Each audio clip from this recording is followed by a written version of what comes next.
ជំរាបសួរពុកម៉ែបងប្អូនថ្ងៃនេះមានត្រាក់ទ័រមួយគ្រឿង M60 023 ប្រភេទត្រាក់ទ័រស្អាតកង់មុខកង់ក្រោយម្ចាស់គាត់ជំដោតថ្មីស្អាតហ្មងត្រាក់នេះគឺត្រាក់ស្អាតហ្មងអត់មានហូរជាតិណាទេទេហ្មង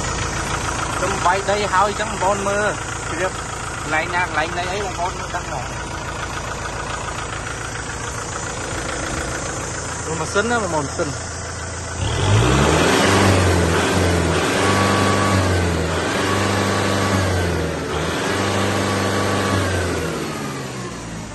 ្អាតជិនអែមទៅបងប្អូនយកទៅប្រើប្រាស់នេះមកឆ្ងាញ់ហ្មងយកទៅប្រើប្រាស់ជ្រើយកទៅអែមហ្មងពួកអីគាត់ស្រែស្រង់ស្អាតហើយកង់មកក្រោយហ្មងគុំកលអីបានទៀតគុំកល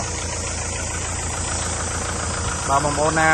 ទៅចាប់អារម្មណ៍អីអាចតាក់ទងបានតាមលេខទូរស័ព្ទខាងលើឬក៏អាចឆាតសួរបានចូលក្នុង page បងប្អូន